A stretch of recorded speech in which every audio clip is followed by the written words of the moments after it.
and welcome to Community Development 101. My name is Joe Horne. I'm Community Development Director for Williamson County Government. For those unfamiliar with the Community Development Department, it is essentially development services for the unincorporated county.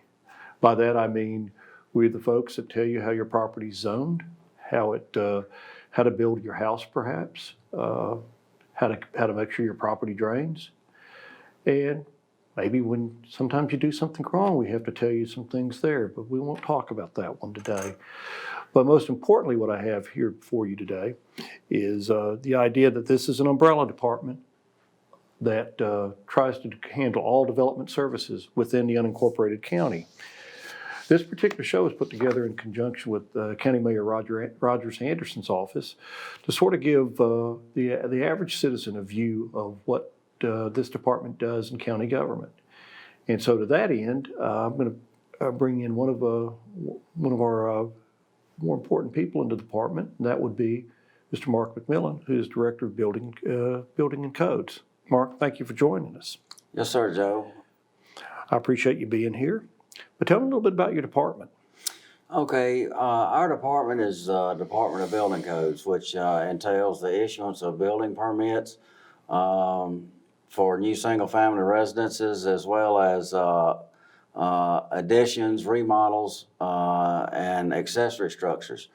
We also are charged with inspecting those from the ground up, from beginning to completion, as well as collecting education impact fees and privilege taxes. Oh gosh, yeah, I know that. I know that's a lot. That's a big demand on your office. How long have we had building codes in the county? Building codes started in the county in roughly 1985. Hard to believe, given what our population is now, exactly, what it was yeah. then. But I know you have 4 inspectors working for you, correct? That's correct. And they are not, they're well credentialed. Tell me a little bit about their credentials. Yes, to become a building inspector, you have to be certified through the International Code Council. And then you also have to become a building inspector, first of all, you have to have at least 5 years experience in the construction industry or a college degree in construction management. Then you become certified through testing through the International Code Council, and then that testing is, once you get tested and approved through that, then you take that certification to the state, and the state of Tennessee actually certifies you also to be a building inspector. And so those, where we are, is we're what's called combination inspectors, which we feel serves the county a lot better because there are 3 disciplines to the inspection process, which is one building, and then plumbing and mechanical. And so you have to be certified in all 3 of those, which our inspectors are. That way you're only dealing with one person, where in other jurisdictions they're separated out. You'll have one person for building, one person for plumbing, and the other mechanical. And but we don't, we are combination inspectors, so we're able to deal with one person for all 3, which is a great service for the citizens. Well, yeah, I think it is too, because I think it does help to have that continuity on site, because you could become familiar not only with the site, but also become familiar with the contractor. Yes. And the general contractor, I should say. Now, we enforce the International Building Code, is that correct? That's correct. The state of Tennessee, adopts those as their code. And the code cycle, it's on a 3-year code cycle. Okay, so every 3 years a new code comes out. So we are currently under the 2015 edition of the International Building Codes, and the 2018s are already out, and then you go to the 2022s will come out, and the state also requires that we be no less than 7 years behind the current published code. So it's a constant moving code as the codes change and evolve with new products and new building materials, as well as everything. A lot of new stuff coming out now. I see. You've been pretty busy in 2019, haven't you? Oh yes, this has been a very busy year. We've already surpassed last year's numbers through September for new single families. Last year we issued, I think it was 390, right around 390 right. new single family permits, and we're already at 415 through September. So we still got 3 months left in this year, and we're already surpassed last year for new single families. Oddly enough, though, we don't do much in the way of non-residential permitting, do we, in the unincorporated county? No, in the unincorporated county, we don't have a lot of commercial. Primarily, the commercial buildings we have are churches and schools. I see. So we talked a little bit about permits. We hit on some of these. You also issue permits that aren't necessarily building permits. Is that correct? Something Yes, like the zoning permits for yes. barns and the like. Yes, that's correct. If you have a piece of property that is 5 acres or greater, and you're building an ag structure, in other words, you have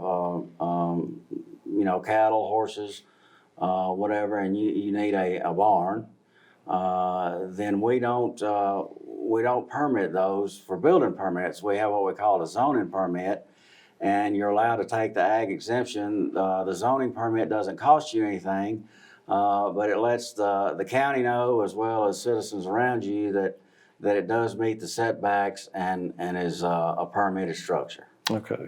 Okay, and you also mentioned collection of privilege taxes and the education impact fee as well. That's quite an undertaking. I know I'm peripherally involved in some of that. Yes, in 1988, the county adopted the privilege tax, came first. I think at that time it was like 34 cents a foot, and now it's at $2 a square foot of heated space of your home. Mm-hmm. And then the education impact fee came in roughly, is it 2 years ago now?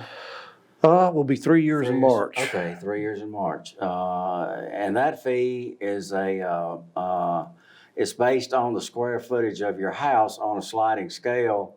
In other words, the smaller your house, the less the fee, and then it graduates on up to the bigger your home, the more the fee. Okay.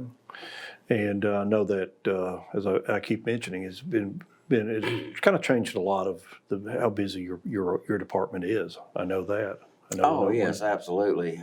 Because we do collect those for not only the county, but for all the cities and the incorporated areas of the cities, which we have 6, I believe. That's correct. Incorporated cities.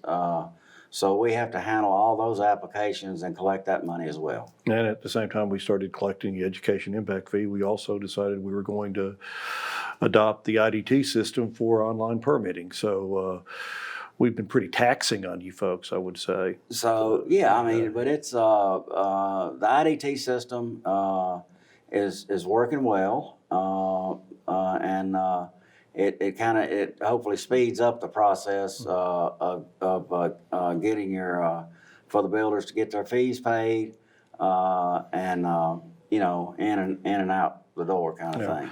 Well, I should perhaps talk a little more about the IDT system, in the sense that the IDT system is an electronic permitting system, and it allows us to up and download materials necessary for issuance of building permits. So it's not you don't necessarily have to come by the office and drop off your plans. And frankly, as far as building permit fees, impact fee, education impact fee, privilege tax, that can also be done online. So yes, I'm not necessarily endorsing people not to come by, but I think it is a great convenience. It's something we've tried to work on the past couple of years. So yes, that's correct. But you can find that on the county's website under the IDT system for anybody interested in taking a look at it and seeing what they might learn from it. Yes, and also I'd like to add, if you look on it and you're not quite sure what you're looking at, there is a help button on there. Okay. That you can get help, or you can inquire to our department. Absolutely, absolutely. Well, Mark, I know you've said this before, no disrespect intended, but you've also oftentimes referred to your department as the caboose. Yes, that's correct. And the reason I put it that way is like when you get to if you've ever been stuck with a train coming by, the engine of the thing pulls the whole train. And what I mean by that, that's why Joe said we're an umbrella department. So you're applying for a building permit, but what you really want is you want that building permit, but you've got to go through other approvals until you get there. So the caboose of the train, once it goes by, then you're allowed to proceed forward. And that's what I mean by, you got to kind of wait for the train to go by and get your approvals. And then once you get your building permit and you're approved and the caboose goes by, you're allowed to go across the tracks and then proceed. Sadly, sometimes the train's a lot longer than we hoped it would be.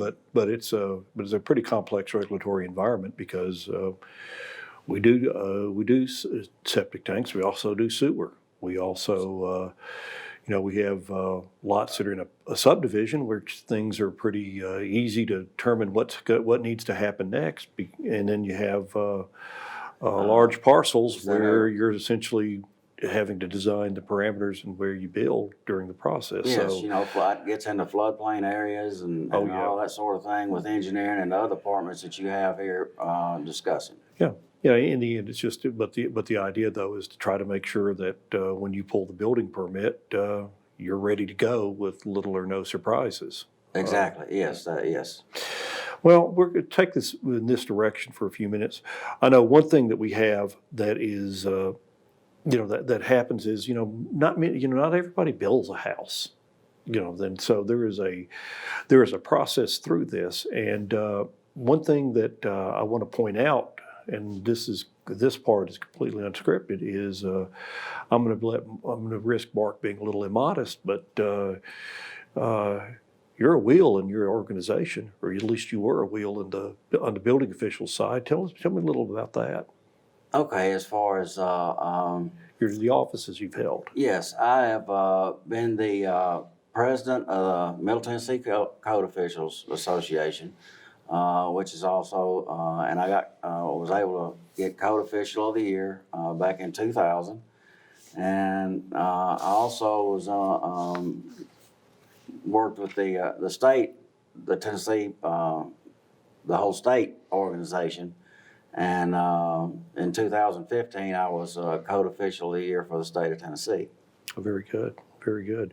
Well, so we're not talking to just anybody about issue of codes in the state of Tennessee. So I just wanted to make that clear.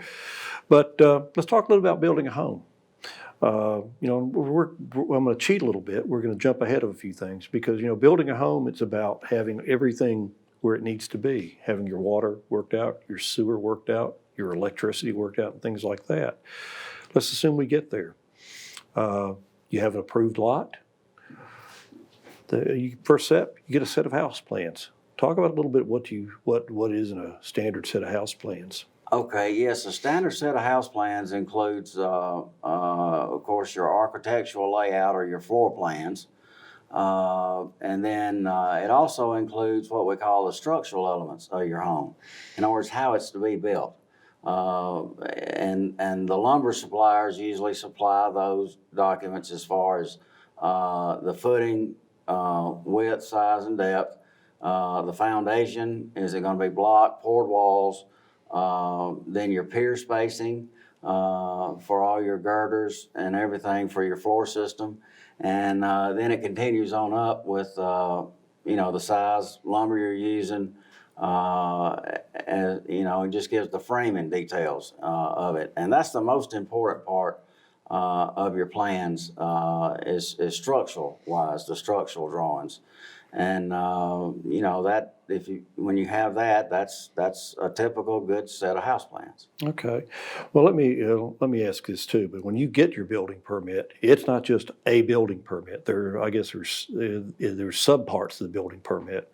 you talk about what the associated permits are Yes, with that. when you get a building permit, there's basically three aspects to your house, which I was talking about our inspectors being certified in, is one, the building itself. Then you have plumbing, water and drain lines in your homes.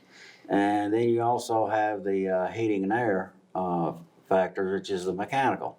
And so all of those are part of the permits that you receive when you get a building permit. I see. Now, let me ask you this. This is, I think I know why, but I'm going to ask you why. You go to a building site, first thing you see is it's generally stripped of topsoil. Why does one do that? Well, the code does require that when you dig your footings, like I say, we take the house from the ground up, and so it requires that all vegetation be stripped away from the site where your home is going to go.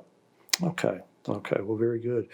Well, what we'd like to do is do some visuals with this, and I guess the first visual we hope to do is talk about the footings. That's your first set of the foundation inspection. Is that correct? That's correct. And show what the typical footer looks like, in case someone hasn't seen one before. Here we are on a job site in Williamson County, where we're going to look at the footing inspection. But most contractors now use engineers to put the footings in. And then we get reports saying that the footings are okay, so it's kind of hard for us to coordinate to get a footing. So the next stage of that would be the foundation. On this job, the footings have already been poured, the block is now laid, and what we're looking at here is I'm looking to make sure they had the wall ties. Here that you can see sticking out of the block here. The damp proofing is on. That's the black stuff you see here. That's a coating that goes over the block that does not allow water to penetrate through the block, because this is where the final grade of the home will be. And you'll likely have mulch, plants, flowers and things like that. So we don't want that water to get down into the inside of the foundation. And if you'll notice over here also, we've got the drain tile. You can see it sticking up right there. It's got the gravel over the drain tile around the entire foundation, and it comes out to a location which the lot is sloping down this way. So there's where the drain tiles terminate, right over there. Now that's all for the front of this. And now if we can move to the inside of the foundation, I'll show you a couple other things we're looking for there. All right, now we're standing inside the foundation, and what I'm checking for here is I'm looking at the plans on my iPad. Everything is digital now, so I can see the plans of this house on my iPad here. And what I'm looking for are these piers here and the pier locations, to see if they match the plans, and also checking the pier heights to make sure that if they needed to be core filled due to height requirements, that they are. Of course, these are all solid block or core filled, and they really don't have to be, which is good. And so everything looks good, according to my plans here. Look at the crawl space grading here to where, if you notice here again, everything is sloping down to this front corner here. He's got the crawl space gravel leveled and graded down with an outlet in the lower corner down there for any water that may get in here, so it can travel to the lowest point and get out. And then we're also looking at ventilation, crawl space ventilation. That's over along that back wall where you see those blocks with a hole in them. That's the ventilation, and they're on this side as well to create cross ventilation to make sure air can move up under here. And then lastly, we're looking at the sill plate here, which is a pressure treated plate with the plastic up under it and the anchor bolts. Looking at the anchor bolt placing and spacing. Basically, that's what we have here on our foundation and footing inspection. Like I say, we've got an engineer letter on the footing. This is the foundation. Now the next step for the contractor will be to start framing the house. Okay, now I'm going to throw a little, after that, I'm going to throw a little bit of a curve at you too. There's also, you think in terms of, the footing, but there's other types of footing. That would include the, what is known as a slab inspection. Is there any reason why people build on slab as opposed to doing a standard footer? No, it's a matter of choice, and sometimes maybe cost. Mm-hmm. You can weigh it either way. Some people don't like to live on a concrete floor, Mm-hmm. and they want the wood. But then some people, the concrete floor doesn't bother them. So it's those two factors come into play a lot, is choice or cost. Okay, and there's a little bit of blending with the slab and the plumbing inspection, because generally speaking, a slab inspection, the plumbing is installed along with the slab. That's correct. Before the slab is poured, on your first floor especially, all the plumbing, water lines and drain lines are underneath the slab. I see. Well, we're also going to show the folks a video of that as well, just so were they to build or were they to drive by a construction site, they can dazzle their friends by saying, "Oh, they got a slab." Yes. Okay, now we're out here on a slab inspection. There are different kinds of slabs. Okay, you've got basement slabs, garage slabs, and this one here is a whole house slab. In other words, the entire home is going to be built on a slab. Early, we've came out and done a rough end plumbing inspection. We've already had the footing and foundation and the rough end plumbing now, and now they were able to cover it up and put the vapor barrier down. And these areas that you see that are have the steel in them, these are load-bearing walls, and these walls, the slab has to be turned down so that it's 8 inches thick rather than 4 inches thick. And they've got that all in place here. We've looked at our plans, and at this point, this is what we're looking for.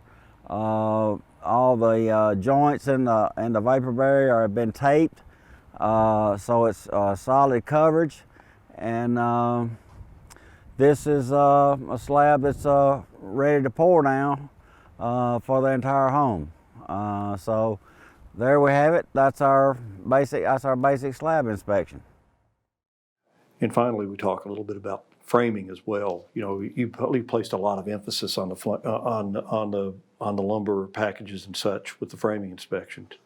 Yes, the framing inspection, not that the footings and slab are not important, because that's what's going to hold your house up, but also the framing inspection is really the meat of everything. So that's where we can see everything before it's covered up. Okay. And the lumber, the beams, and all that, as well as the rough end part of the plumbing and mechanical, is all exposed at that time, so that we can see everything and make sure that it's done properly. Very good. And meets the codes. Very good. And we have a video for that as well. I think we have a video for everything today. All right, now we're at another location in the county, and this time we're looking at a framing inspection. This is the framing, plumbing, mechanical rough ends. This is one of our most important inspections because we can see everything, the bones of the house before insulation and wall coverings are put up. So I've looked at my plans on the house. There are designs for these. This is a truss roof. There are designs for the roof system, and we look for the individual bracing schedule that is listed on those plans. And also, we've got, while we're standing in this part of the house, we have the mechanical unit for the upstairs is set, and with the lines run here for the upstairs, and we check the size of those, the insulation value. There's the R8 is a minimum insulation on your air ducts. We look at the way it's strapped to make sure it's strapped properly. It doesn't have a lot of kinks in it or restrictions in airflow. We also look, this is a gas unit, so we look at the venting of the gas. And then, like I say, framing, structural, there's structural plans, and there are some beams throughout the house, and we have to make sure those beams are sized correctly and have those supports. And also, we're looking at the plumbing rough end. We have to make sure that all the proper fittings are used, that the flow is not running backwards. You don't want it, run backwards into your house. That it's vented properly. All the nail guards are on, plates, ceiling, the penetrations through the wall, and like I say, the drainage and venting, and water supply. So that's basically it, what we can see from this part of the house. So we'll move to another location, and I'll point out another couple of things. So we're now standing in the stairwell of the house, and at this point at the framing, we like to check the tread depth and riser height to make sure that they are in compliance with the codes, so that when these stairs are finished, they will meet the code for consistency and within tolerances. So that's kind of the main thing I wanted to hit on here. And basically, you have the basics of what we do on a rough end framing, plumbing, mechanical. Now, I guess the final aspect is that of the final. I didn't mean to be redundant, but the final inspection. What happens at a final inspection? Yes, at a final inspection, it's basically when the house is ready to occupy. In other words, all health and safety, like handrails, are in place, handrails, guardrails. You have a final electrical inspection done by the state. Then at that, we make sure that that's been done. Then make sure that all the plumbing is hooked up correctly, that the mechanical units are all set correctly and hooked up and functioning. So basically it's when you're ready to actually take occupancy of the home. That's the final inspection. Okay. You mentioned electrical inspections. That's handled by the state of Tennessee, is it not? Yes, that's the only inspection that we do not provide is the electrical inspection. I see. Well, I guess I want to go to one last thing, and this is something that point of emphasis I'd like to make, because obviously you guys are doing more. It's not quite that simple, because at the same time you guys are looking at this for the last inspections. You're also waiting for other departments to, let's say if they're on septic, to make a final septic inspection, if the stormwater inspections and like that. So it's not just like it requires a degree of cooperation and collaboration, does it not? Yes, that's correct. I mean, once we do our final, it's just on the home itself, from our standpoint. But to get through the final process to receive a certificate of occupancy, if you are on septic, you have to have a final approval from them. Mm-hmm. And then the stormwater comes out to make sure that on your lot that the grading is done correctly, grading and drainage, and that has to be approved also. Mm-hmm. Well, we'll close on this, but certificate of occupancy, why is it so important to have one? Well, it's very important to have, number one, for your, the most important reason I would say is for your insurance companies. That's one thing that if you are living in a home and you do not have a certificate of occupancy, legally you're not supposed to be in that home. So I don't wish a fire or any kind of disaster on anybody, but if that were to happen and you don't have a certificate of occupancy through the county, the insurance company, it could be difficult for them to pay on the claims, and I've seen that happen before. Oh, I know. I've heard of that, and also just when someone goes to close, or someone you do a resale, then suddenly, where's their certificate of occupancy? You'd go, well, we don't have a record of one, and that's not a good place to be as a consumer. Either side, whether you're the buyer or the seller, when you're trying to. No, and that happens so much, Joe. I get calls all the time, and what can we do, and how to go about that. Which I'm most of the time I'm able to correct those situations. So, but it's best not to get yourself in that situation. Very good. Most mortgage companies do require that you produce a CO to close on your home. Well, that's good. That's good to know. Well, Mark, I appreciate your time. I appreciate what you do for us. You do a wonderful job for us, and I appreciate the folks that tuned in to Community Development 101. And please have a good day.